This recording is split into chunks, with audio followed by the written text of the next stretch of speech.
The IV line in my left arm had been drip, drip, dripping for 6 hours when my husband walked out of my hospital room to take a phone call and never came back.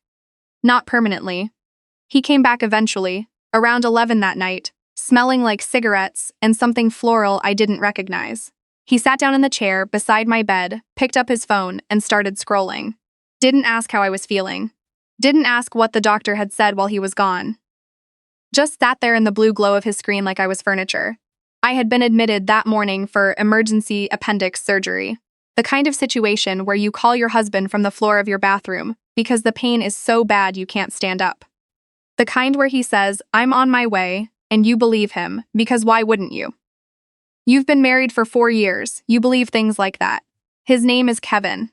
We met in Chicago when I was 28 and he was 32. At one of those rooftop bars in River North, where everyone is pretending to be more relaxed than they actually are. He was charming in that very specific way. Attentive, funny, the kind of man who remembers what you ordered the first time and orders it for you the second time without being asked. I thought that was love. I thought knowing someone's drink order was the beginning of knowing them completely. I was wrong about a lot of things. The surgery went fine, laparoscopic, 3 small incisions, textbook procedure according to my surgeon, Dr. Anand. She had a calm, unhurried way of explaining things that I found reassuring even when I was terrified. She told me I'd likely be discharged the following afternoon, if everything looked good overnight. Kevin was not in the room for that conversation. He was in the hallway. On his phone. My best friend Tamara showed up at the hospital at 2 in the afternoon, before the surgery, with a tote bag full of things she thought I might need. A phone charger, a travel-sized dry shampoo, a paperback novel, a bag of the white cheddar popcorn I've been eating since college. She sat next to me and held my hand and didn't talk too much, which is exactly the right thing to do when someone is scared. Kevin showed up 40 minutes later, kissed me on the forehead, and immediately asked a nurse where the vending machines were. I told myself he was just anxious. Some people get scared and they run away from the thing that scares them. I had been making excuses like that for about 2 years. After the surgery, Tamara had to leave to pick up her kids from school. She hugged me carefully around the IV and told me to text her the second I needed anything, and I believed her because she always meant it. Then it was just me and Kevin and the sound of the monitor beeping, and the hallway outside my room, and the long, slow hours of a hospital afternoon. That was when his phone rang and he stepped out. I watched the door. The hallway had that particular fluorescent brightness that makes everything look slightly unreal, slightly too sharp. I could see the nurse's station from my bed, the dry erase board with someone's name on it I couldn't quite read. I waited 20 minutes, then 30. I pressed the call button to ask for more water. The nurse, a young man named Jerome who had been genuinely kind all day, brought it without being asked twice, and Kevin still wasn't back. An hour later, I texted him, "Hey, where are you?" He replied 4 minutes after that, stepped out for some air for, "Be back soon." He came back 3 hours later. I didn't say anything. That was the thing about 4 years of marriage. I had learned to pick my moments, and a hospital bed the night after surgery was not a moment I had the energy for. I asked him to hand me the water cup. He did. He sat down. He scrolled. I stared at the ceiling and thought about the fact that I had nobody to blame but myself for being surprised. The next morning, Dr. Anand came in early, checked my incision sites, said everything looked good, and told me I could go home after noon. Kevin was asleep in the chair. He woke up when the doctor came in, and the first thing he said was, "So we're good to leave today?" Not "she's good." "We're good." Like I was a package he'd been waiting to pick up. Dr. Anand looked at him for a fraction of a second, longer than necessary. Then she looked at me and said, "You're the one who'll need rest. No lifting, no strenuous activity. Someone should be with you at home for the first 48 hours. She said it directly to me. I appreciated that. Kevin nodded, like he was already planning what we'd watch on TV. Tamara texted me that morning asking how I was feeling. I told her better, coming home after noon, and, without me even asking, she said, "I'll come over this afternoon and bring dinner." I stared at that text for a long moment. Then I put my phone face down on the hospital tray and looked out the window at the gray Chicago sky and thought about the distance between what I thought I had and what I actually had. We got home around 2:30. Kevin carried my bag, which I couldn't do because of the incisions, and I was grateful for that small practical thing, even if I wasn't grateful for much else. He helped me to the couch, brought me a glass of water, and then said he had some work emails to catch up on and went into the office. The second bedroom we'd converted when he started working from home. I sat on the couch alone. Tamara came at 5 with a container of her mother's chicken and rice soup and a loaf of sourdough from the bakery 3 blocks from my apartment. She sat with me while I ate, and after a while she said, very carefully, the way she always says things she's been thinking about for a while. Cora, can I ask you something? My name is Cora Nilsson. I'd kept my name when we got married, which Kevin had not loved but had accepted, and now I was very glad I had. He wasn't here, was he? Tamara said. Not a question, I didn't answer right away. I called the hospital yesterday afternoon, she said, to check in. The nurse said your husband had stepped out and they didn't know when he'd be back. I put my spoon down. He came back eventually. Cora, I know.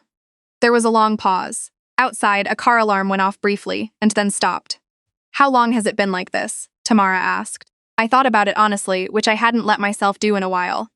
2 years, I said. Maybe 2.5. She nodded slowly. She didn't say I told you so, because she's not that kind of person. But I knew she was thinking about the conversations we'd had. The ones where I'd explained away things that didn't need explaining. The late nights. The business trips that seemed to multiply. The way he'd look at his phone and then put it face down on the table, a gesture so practiced it had become invisible. There's someone else, I said. It was the first time I'd said it out loud. It landed in the room like something heavy. Tamara didn't look surprised. I don't have proof, I said quickly. I know. The way you know. Okay, she said. So what do you want to do? That was the question. And lying on my own couch 4 hours post-hospital discharge, 3 small incisions healing under my shirt, I realized I was tired of not having an answer. The next 2 weeks were quieter than they should have been. Kevin was present in the apartment in a physical sense. He ate dinner. He watched TV. He asked me occasionally how I was feeling in the absent way.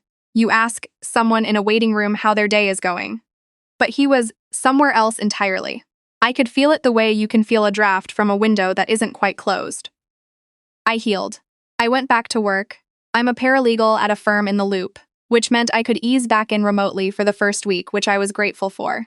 And I started paying attention. I want to be clear. I didn't go looking for a reason to blow up my marriage. I went looking because I needed to know what was real. There's a difference, even if it's a small one. The first thing I found wasn't dramatic. It was a credit card statement, our joint Visa, that showed a charge to a restaurant called Aurelio's on a Tuesday night in February, when Kevin had told me he was working late, and I'd eaten leftover pasta by myself, and watched a documentary about ocean ecosystems. Aurelio's is a nice place. The kind with candles and a wine list. Not somewhere you go alone, and not somewhere you expense a work dinner. I took a screenshot. The second thing was a hotel charge. One night, at a boutique hotel in Evanston, not far from the city, but far enough to feel like somewhere else. On a weekend in March when Kevin had told me he was visiting his college friend Doug in Milwaukee.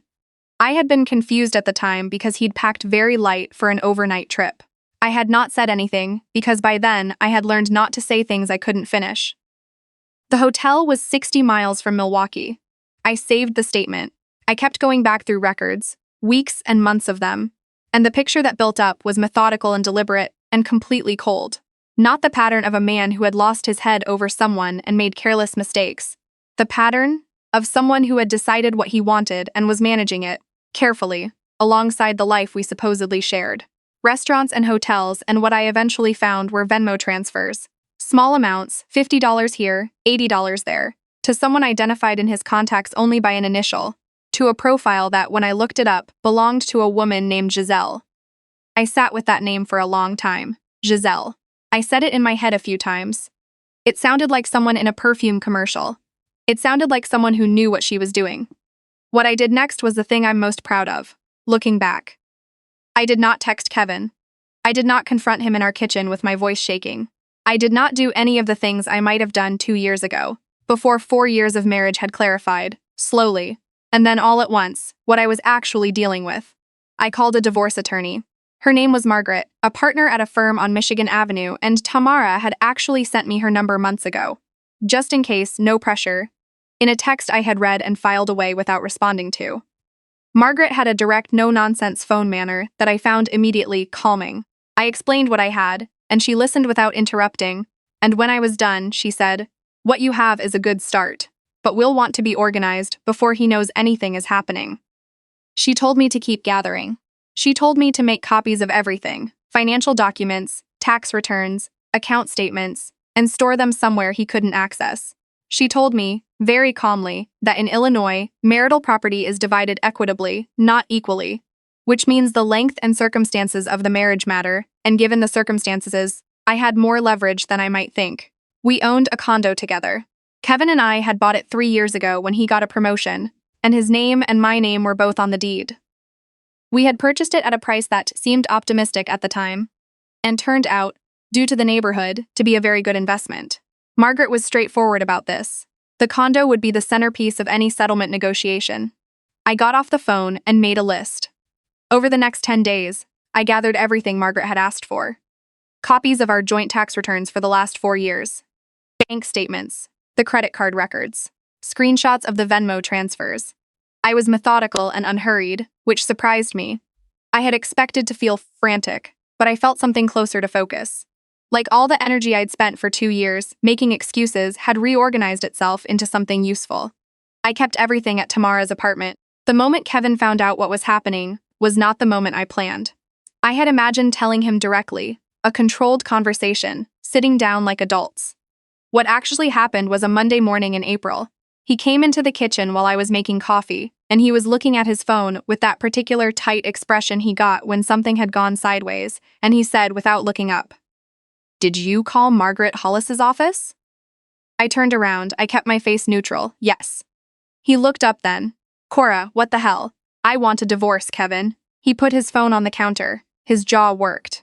I had a strange sensation of watching him from a very long distance. Not cold exactly, but removed in a way I didn't know I was capable of. "You were going behind my back. You've been going behind mine for 2 years." He went still. "Giselle," I said, just the name. That was all. The color shifted in his face in a way that confirmed everything I already knew but hadn't technically proven. He opened his mouth and I watched him decide not to say the thing he was about to say. He picked up his phone again, which was habitual, and then put it back down. "I want to talk about this," he said. "We are talking about it. I want a divorce. My attorney will be in touch with yours." The next 2 months were unpleasant in the specific way that divorce proceedings are unpleasant, which is to say, full of paperwork and waiting, and moments of unexpected grief that have nothing to do with the other person, and everything to do with the version of the future you thought you were building. I cried twice. Once on the phone with my mother, who drove up from Bloomington the following weekend and stayed for 4 days, and didn't make me talk about it more than I wanted to, and once in the parking garage below my office building at 8:15 in the morning for reasons I couldn't fully articulate. Both times I let myself, and then I stopped, and I kept going. Kevin hired an attorney. His attorney was aggressive about the condo, which I had expected. The argument was that Kevin had contributed more financially to the down payment, which was technically true. He had put in 60% to my 40%, and that this should be reflected in the distribution. Margaret had anticipated this and was not moved by it. She laid out the full financial picture, the years of marital contributions, the increase in value, the circumstances that had led to the divorce. She was very good at her job. I learned some things during the mediation that I hadn't fully articulated to myself before. One of them was that Giselle was not a passing thing. They had been seeing each other for over 2 years, which meant it had started when Kevin and I were still what I would have called happy, or at least stable, the way that now seems like such a strange word for what we actually were.